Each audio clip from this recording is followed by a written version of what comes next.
I want to talk about, before we get into that, Dana White went on to, I believe it was Norton and Sarah's podcast, and he dropped a couple bombshells about bookings. Number one being, which you had just said, Luke Rockhold versus Alexander Gustafsson. But the other one, which I thought was super interesting, was that he's trying to make George St. Pierre versus Nate Diaz for this August at, I believe, 155 pounds, which is super interesting. I want your opinion. You could open this all up, but the whole thing is sort of interesting. That kind of came out of left field. I didn't expect them to set up Nate versus George. I almost feel like, the UFC, what they've been doing lately is going for the absolute biggest fight possible. And if you're doing George at 155, why wouldn't you do Conor versus George? But there's something, I don't know, there's something going on there. So I love your opinion on this whole thing. I think it's a really, really fun fight. I think George St. Pierre fucking murders him. But Michael Bisping, tell me what you think. Yeah, sure. Much like you, I was just on Twitter earlier. As I said, got back from Vegas on the couch having a coffee, scrolling Twitter. I think it was Helwani once again talking about it. And I was like, wow, okay, interesting. Remember, GSP retired unless it was going to be a big, big fight. To your point, you just said, if he's going to do a big fight, it would have to be GSP versus Conor McGregor. That's what you just said. But obviously, Conor right now has got a lot of issues on his table, on his plate, shall we say. So that's going to keep him out a little bit. Also, when Conor comes back, I don't see how they can do any other fight than Khabib versus Conor.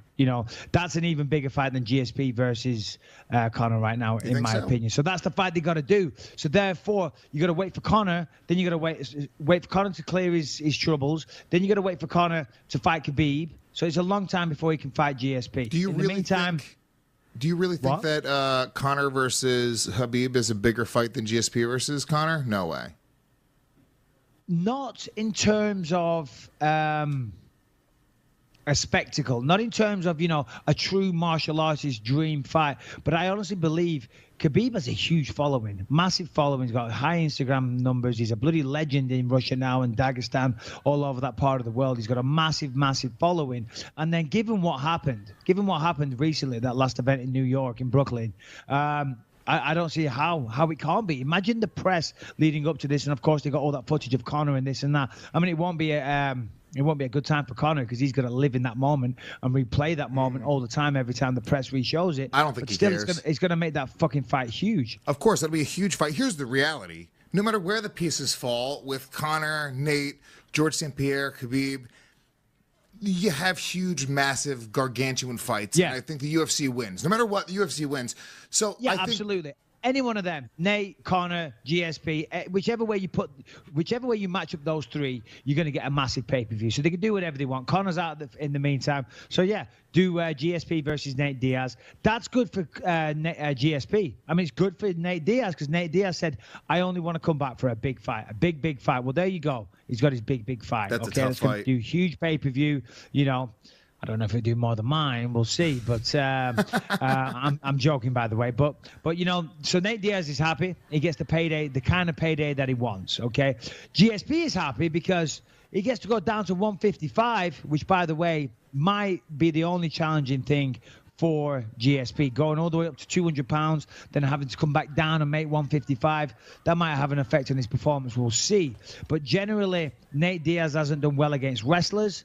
He's not fast. He's not explosive like GSP is. So, I mean, that's a big payday that everyone's going to watch and a relatively easy night at the office, in my opinion, for George St. Pierre. Agreed. So, again, that's a win-win for George St. Pierre. So, if you're George St. Pierre and they offer you that, you say, yeah, of course, I would take the fight. No problem. God. Rory McDonald, he sort of set the blueprint for the way you could beat Nate Diaz, that style. And I think George St. Pierre is going to be a massive, massive, massive problem for Nate. And I'm a huge fan of the Diaz brothers. Love them. Would never, ever root against them. But the reality is, I think George St. Pierre, especially because he said for the longest, if he ever dropped to 155 pounds, that he would do it in a very smart way. He would get together with his team.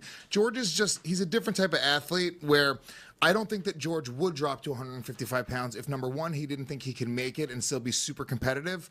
And number two, if there wasn't a bigger plan there. And I don't think the massive plan there is Nate Diaz. I think you're right, Conor wasn't ready. And because Conor wasn't ready, he said, you know what, I'm going to do a test cut to get down to 155, massive fight against Nate, and then you set up a huge fight against Conor McGregor. You know, whether Conor wins or loses to Khabib, it doesn't matter. You can set up that huge fight, GSP versus Conor McGregor, New Year's Eve, November, Madison Square Garden, whatever it is, and get, maybe the biggest pay-per-view of all time. I like that, actually, Lewis. That's actually smart thinking because, as you say, he probably wants to make 155 first before fighting somebody like Conor. Even though Nate beat Conor once and the second fight was super close, you still got to think that Conor's the tougher matchup. Stylistically, yeah, I just think GSP, and as you said, massive respect for Nick and Nate Diaz. I'm big fans of them. I like the way they carry themselves. I like watching them fight. They always bring it each and every time. But I'm just talking stylistically, skill-wise, skill sets. Yeah, GSP beats him all day. He's more explosive. He's stronger. He's got fantastic wrestling. Jiu-jitsu-wise, he can match Diaz. And he's better on the feet. He's a better athlete. The only thing that Diaz has is he's got more of that real fighting grit, but GSP's always done well against that anyway. Also, lots of submissions off his back, too. I don't know that Conor's the better or the more difficult matchup for GSP. I think Conor's definitely more athletic and a more explosive striker, but I think Nate is a really, really great striker, really great boxer. Nick, the only reason I say that Conor's a tougher fight is because Conor has that one-punch power. We've seen that. Nate Diaz doesn't have that. Both of them get out-wrestled by George St. Pierre. That's a fact. And every fight starts on the feet. And there's 5 rounds in a title fight. Or, well, would this be a title fight? It'd be a main event anyway, so there's 5 rounds. So that means every round, Conor's got a chance of knocking him out before he gets taken down. Nate Diaz doesn't have the one-punch power. Nate Diaz has good power, and he has excellent combinations that he wears people down with, much like Joe Calzaghe back in the day, just wears people down. Conor McGregor, though, we've seen it time and time again. Look at Eddie Alvarez. Look at, Jose Aldo. The list goes on. He could put people away with one shot, and I'm not saying he'd do that to George St. Pierre, but he's done it before. So, therefore, that's why I say Conor McGregor will be the harder fight. Yeah, but it's also, you got to consider the fact once GSP gets to the ground, and he's going to, now you have Nate Diaz, who's super tough off his back, has really, really high-level jiu-jitsu. Granted, George St. Pierre, look, dude, when have you seen somebody just punch George St. Pierre and put him out? Matt Serra technically hit him, and he tapped his strikes, but he was just shocked. George St. Pierre was more shocked than anybody else watching it. He was like, wait, what? Matt Serra just punched me in the fucking face, and he started tapping like a lunatic. As the complete narcissist that I am, I feel that I once again have to explain that I had torn cartilage in my ribs when we had that fight, and it was a shitty performance from me, because this is breaking my fucking heart. We're like, oh, yeah, George St. Pierre this, and he might beat him, and this guy might beat him. And I'm like, motherfucker chokes me out. But let me tell you, I had torn cartilage, and I know I've said it, but I'm just throwing it out there for anyone that didn't know that. That's why I lost to George St. Pierre, and he got very fucking lucky that night. But God bless him. God bless him. God bless him.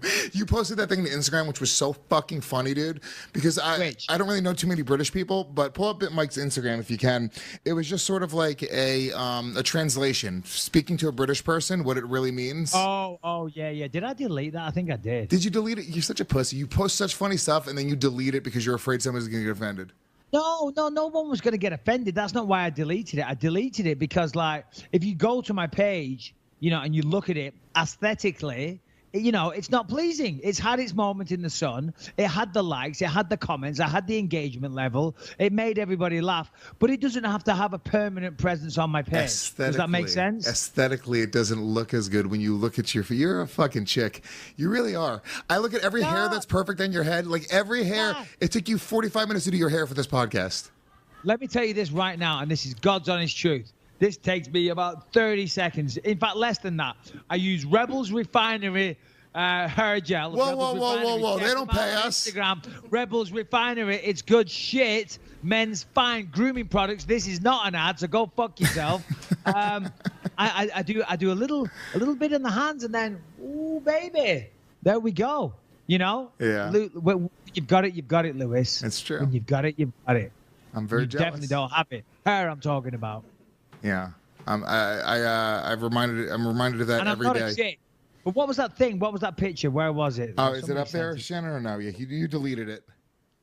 No, it was funny though. It was very good though. But yeah, anytime Michael says "God bless you," he's saying "Go fuck yourself." Yeah, no, it is. Yeah, hold on. Where is it? Where is it? Let me find it.